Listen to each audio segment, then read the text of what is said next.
गजानन महाराज की जय।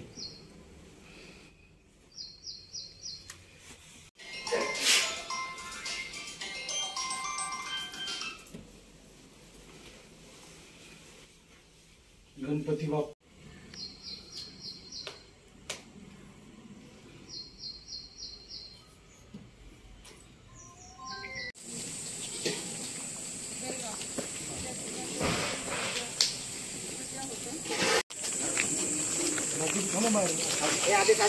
फोन बो बूम घ्या।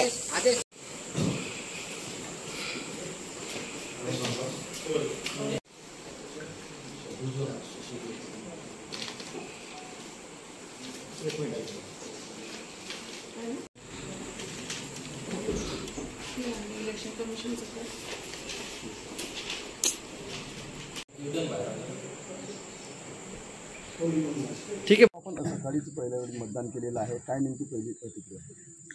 नाही, आज हा खऱ्या अर्थानं लोकशाहीचा उत्सव आहे, आनंदाचा दिवस आहे। लोकशाहीमध्ये राजा बदलण्याची ताकद ही जनतेमध्ये असते। आज बुलढाणा लोकसभा मतदारसंघातनं मी आयुष्यातली पहिली निवडणूक लढतो आहे आणि या निवडणुकीमध्ये जनतेचा मला भरभक्कम पाठिंबा मिळतो आहे। मी अतिशय छोट्या गावातून येतो। माझं गाव 400 मताचं गाव आहे, अतिशय छोटं गाव आहे, डोंगराच्या काठाशी वसलेलं गाव आहे। एवढ्या छोट्याशा गावातला मी एका सामान्य शेतकऱ्याचा पोरगा आज बुलढाणा लोकसभेच्या मैदानामध्ये उतरलेलो आहे आणि जनतेचा भरभक्कम पाठिंबा मला त्या ठिकाणी मिळतो आहे। मी आज मतदानाचा हक्क बजावला।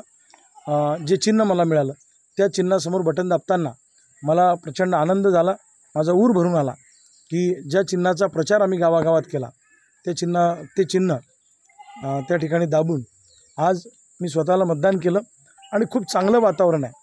जनतेचा प्रचंड पाठिंबा आहे। लोक चटणी भाकरी खाऊन स्वतःच्या घरच्या गाड्या घेऊन मिळेल त्या वाहनाने माझ्यासाठी प्रचार प्रसार लोकांनी केला। जनतेचे उपकार मी मरेपर्यंत विसरू शकत नाही। जे प्रेम मोठमोठ्या राजकारण्यांच्या वाट्याला आलं नाही ते प्रेम माझ्यासारख्या छोट्या कार्यकर्त्याच्या वाट्याला आलेलं आहे। मी लोकांना काहीच देऊ शकत नाही, पण चळवळीमध्ये जो 22 वर्ष संघर्ष केला त्या संघर्षाची मजुरी देण्यासाठी लोक आज खंबीरपणे माझ्या पाठीशी जनता उभी आहे। कोण कुठं प्रचार करतं आहे मला माहीत नाही। जनतेनेच ही निवडणूक आता हाती घेतलेली आहे आणि जनता ज्या निवडणुकीमध्ये जनतेचा विजय प्राप्त होणार आहे, माझा म्हणजे जनतेचा विजय प्राप्त होणार आहे असं सगळं चित्र आहे। माझ्या चांबड्याचे जोडे करून जरी मी लोकांना घातले तरीसुद्धा लोकांचे उपकार मी फेडू शकत नाही। एवढं प्रेम या जनतेने या दरम्यानच्या काळामध्ये माझ्यावर दाखवलेलं आहे आणि आज समोरच्या उमेदवारांकडून दादागिरी करण्यात येते आहे, धमक्या देण्यात येत आहेत, बूथ कॅप्चरिंग करण्याचा प्रयत्न होतो आहे। काही ठिकाणी मशीनचा अनुक्रमांक बदलण्यात आलेला आहे, म्हणजे डाव्या हाताची मशीन उजव्या साईडला घातली, उजव्या हाताची मशीन डाव्या साईडला घातली, प्रचंड तक्रारी येतात।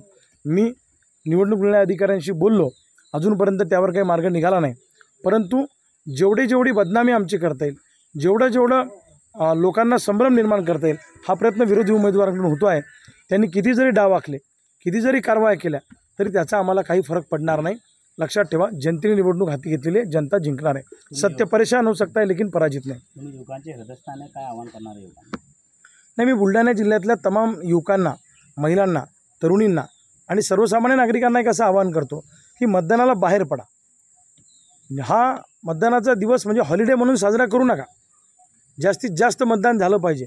आपण मतदानाच्या दिवशी जर बाहेर पडलो नाही तर 5 वर्ष अमुक माणसाने ढमुक केलं आणि टमुक माणसाने टमुक केलं असं म्हणण्याचं मग नैतिक अधिकार आपल्याला उरत नाही।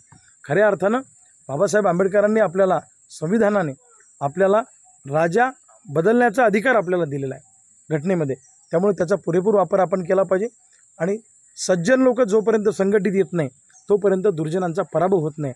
त्यामुळं सगळ्या चांगल्या लोकांनी, सगळ्या मतदारांनी मतदानाला जास्तीत जास्त संख्येनं बाहेर पडलं पाहिजे आणि आपल्यासाठी लढणाऱ्या माणसाच्या पाठीशी उभं राहिलं पाहिजे।